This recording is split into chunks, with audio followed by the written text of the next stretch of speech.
கவித்தொண்டர் இவர் அப்பா. அதனால்தான் இவருக்கும் கவிப்பேரரசு போலவே ஜிப்பா. மேடைகளில் படர்ந்து வரும் கவிதையிலும் கொப்பா, நீ அடைமழைக்கு முன்வரும் மந்தாரம் அப்பா. நீ வளர்ந்து வந்தால் ஒரு கவிஞனும் ஆக மாட்டார் உனக்கு ஒப்பா. சின்னவா சின்னவா மன்னவா தென்னவா, தொலைநோக்கு என்ற தலைப்பில் கவிதையை பின்னவா என்று அன்போடு அழைக்கிறேன்.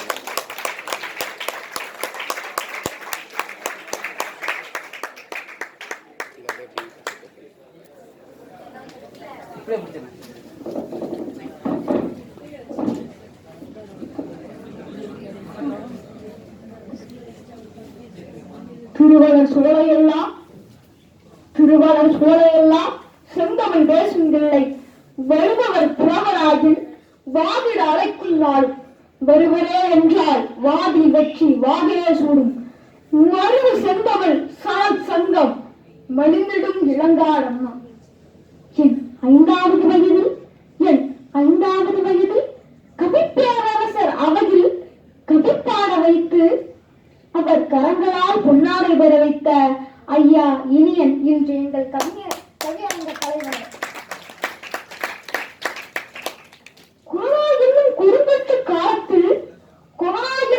குறும்பற்ற காலத்தில் இல்லத்தில் சிறைப்பட்டு கிடந்த என்னை ஜூம் வழியே வெளி உலகிற்கு அழைத்துச் சென்று அறிமுகம் செய்து எனக்கு பெரும் புகழ் கிடைக்கச் செய்த ஐயா ராகோமையை செய்யாதவர்களே, உயரிய விருதான இளங்கவி பேரரசு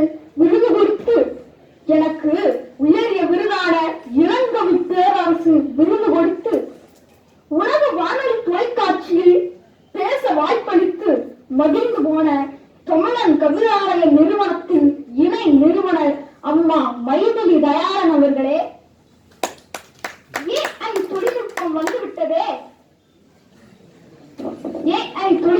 வந்துவிட்டதே என்ன செய்வது என்று நாங்கள் எல்லாம் லேசான தடுமாற்றத்தில் திகழ்கின்ற பொழுது பழமை மாறாமல் தமிழ் புலமை விதி மீறாமல் மரபில் கவிதை புனைந்து பெரும் புகழ் பெற்ற கவிஞரே ப. ஹரிஸ் என்ற இளைஞரே,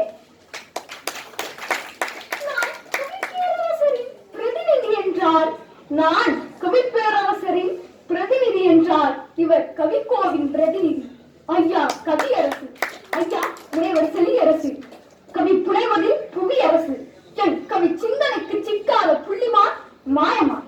நம் ஐயா எங்கள்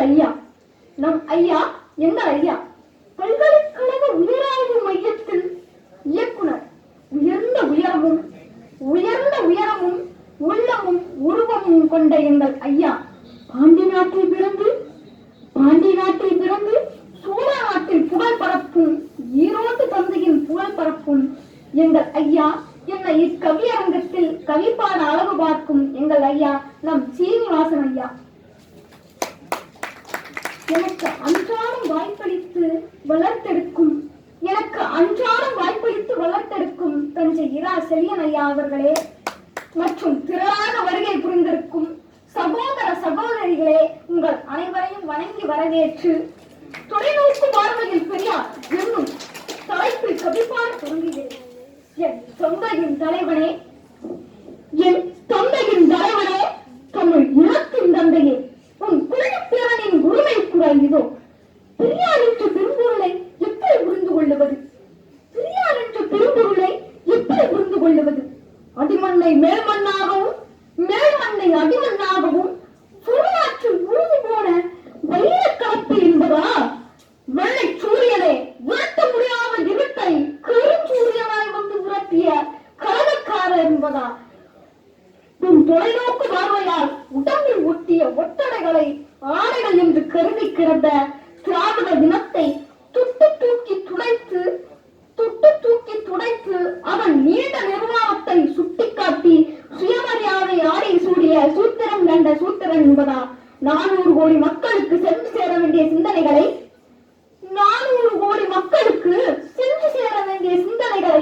வெறும் 4 கோடி மக்களின் மொழியில் பேசி பரப்பளவு குறைந்து போன என்பதா?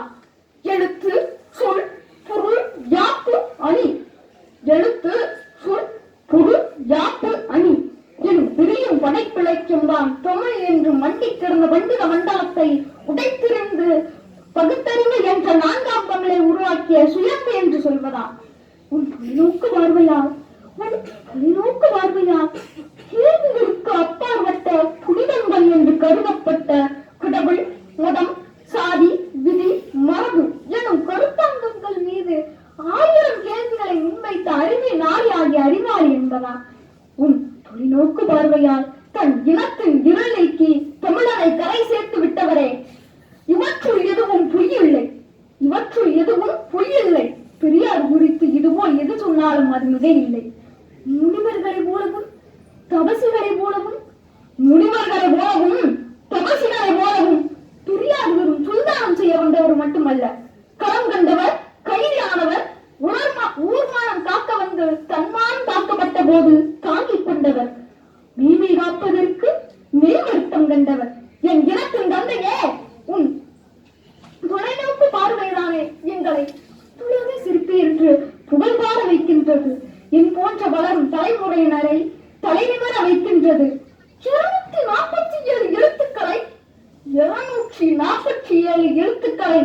131 குறைத்த சிற்பி மொழி வாழ வேண்டும், வளர வேண்டும் என்பதற்காக இந்தி திணிப்பை பண்டிதர் கூட்டம் எதிர்த்தது.